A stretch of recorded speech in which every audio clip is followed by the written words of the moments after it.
Pemirsa, Kabupaten Jembrana masih menunggu kebijakan pemerintah provinsi dan pusat untuk mengembangkan potensi pariwisata di Bumi Mekepung ini. Paling tidak, stakeholder di Jembrana menunggu realisasi pembangunan jalan tol menuju Jembrana untuk mempersingkat waktu tempuh wisatawan ke Jembrana. Dharma Susila mengatakan, Kabupaten Jembrana seharusnya mampu menunjukkan diri lewat pariwisata. Banyak potensi yang dimiliki, seperti budaya lokal yakni Makapung dan pemandangan alam yang dimiliki, tidak kalah dengan daerah lainnya. Dari keindahan pantai juga memiliki karakteristik yang unik meski tidak memiliki pasir putih. Dharma Susila mengatakan jika berbicara mengenai kuliner, beberapa daerah bahkan datang langsung ke Jembrana untuk studi rasa makanan di daerah pantai Pebuahan yang menawarkan masakan laut.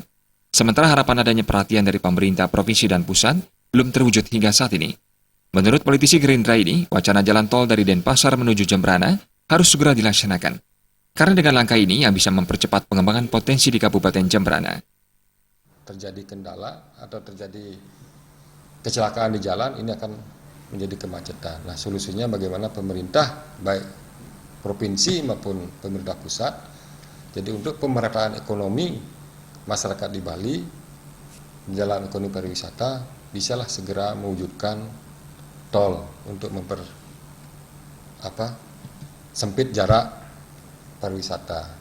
Nah, peluang yang ada di Jembrana ini, jadi dengan potensi yang ada sebenarnya mempunyai nilai jual yang cukup dengan potensi-potensi kesenian tradisional cukup layak untuk bisa kita jual kepada wisatawan asing.